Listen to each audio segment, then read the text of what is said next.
When women are expected to travel 7 kilometers in a day to fetch one pot of water, imagine the kind of economic loss that it gives to the family. Even after 75 years of independence, we are saying that water has not reached every home. I think it's a very shame of us to say this. On the one hand, you suffer from flood, and on the other hand, you are also suffering from lack of water. There is no water security in a particular city, in a particular state. The entire economic development process will be affected. How can one start thinking about sustainable economic growth when one of the most important lifeline is cut off? To me, is a management issue. Make sure that at least from today, we will not lose any water body. These women belong to Dadra Tola village in Madhya Pradesh. Every morning, they walk through tough terrain with pots on their heads to fetch water from a well.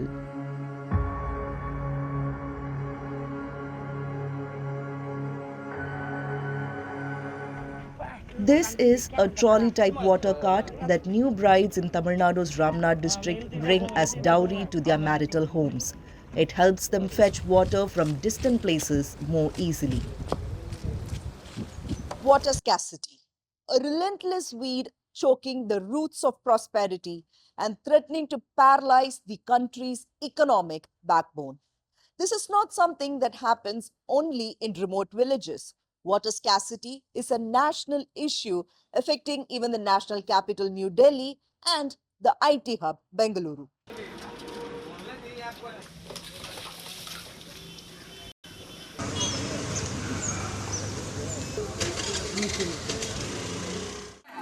Water scarcity does not just dry up homes. It cripples industries, leading to economic turmoil and threatening the nation's credit health. Moody's report also highlighted this, stating that a water crisis could cause social unrest if agriculture and industries are disrupted. The most affected are always the marginal communities.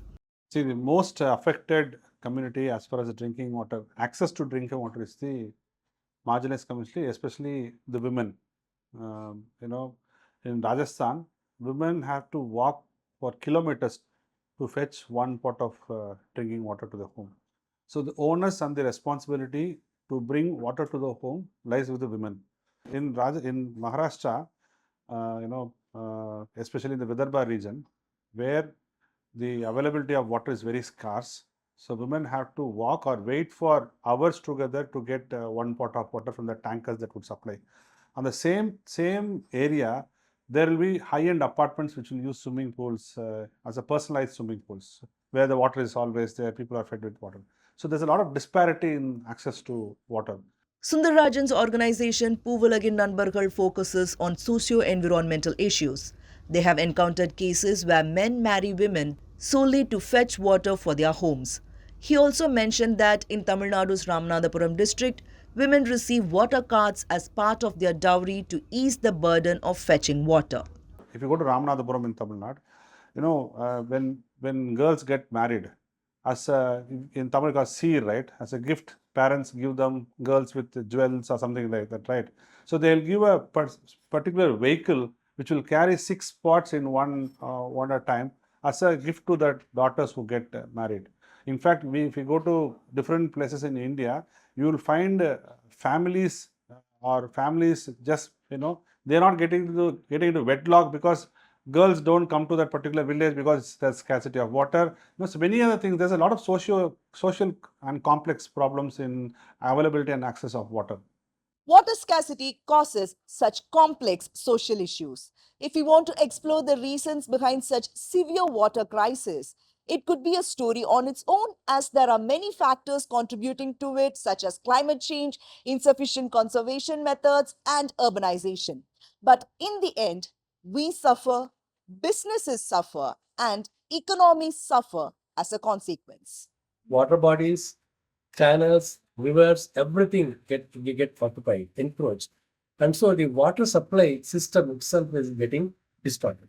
Okay. That is exactly what has been happening, for example, in Chennai and in Bangalore, and so also in all major cities without any exception. Unfortunately, the Bangalore city had quite a large number of water bodies, which they have unfortunately lost. These water bodies would have served as a very good source of drinking water, but that is one of the key issues that we should really highlight. Experts say that if no action is taken, water scarcity will aggravate and places like Rajasthan, Gujarat, and many other states will suffer. A shortage of drinking water could affect the entire economic development process. Well, water is the lifeline of a society. If water is not there, people are not there. People are not there, there is no economy. So it's connected. When the economy grows, we need more people, they need more water. You are not talking about investment, foreign direct investment. We're talking about starting more industries. All that will be impacted. Naturally, if there is no drinking water, if there is no assured water, there is no water security in a particular city, in a particular state, the entire economic development process will be affected. The growth and development that we have been talking about is will be out of context because everybody needs water. Without water, nothing can move. So that was almost, in fact, some industries have been moving out. There's some IT industries are moving out. They were thinking whether to move out because the city has got so much of other problem. And luckily, just around that time, they had the monsoon setting in and they could really overcome. Water intensive industries naturally will be affected more than the other industries. What are the water intensive industries? Textiles, tanneries, leather tanneries, chemical industries. All these are water intensive industries. Naturally, they will be affected more. But in my view, every industry will be affected. Why only they? Janak Raj also says there is no infrastructure to conserve and treat water for reuse, and he emphasizes that the government needs to take this seriously. Many experts, including those from IIT Madras, offer solutions on how this can be handled. Very recently, we conducted a study, which may be the acronym of the study is Sutram. Sutram for Easy Water is a project that we did with the support of Department of Science and Technology, Government of India. In this study, we showed that Chennai's water problem can be minimized by using our abandoned quarries. We use them to store our stormwater and use that stored stormwater after appropriate, if that can be used to replenish, let's say, Chambarambakam Lake or any such lakes, it is possible to reduce our water stress. We got a fantastic technology now available and use that technology and treat the water to the potable standard. One can easily do it. You go to Singapore, learn from Singapore, learn from Israel, learn from UK, there are many US, many countries all over the world are now treating the used water to the potable standard and supply.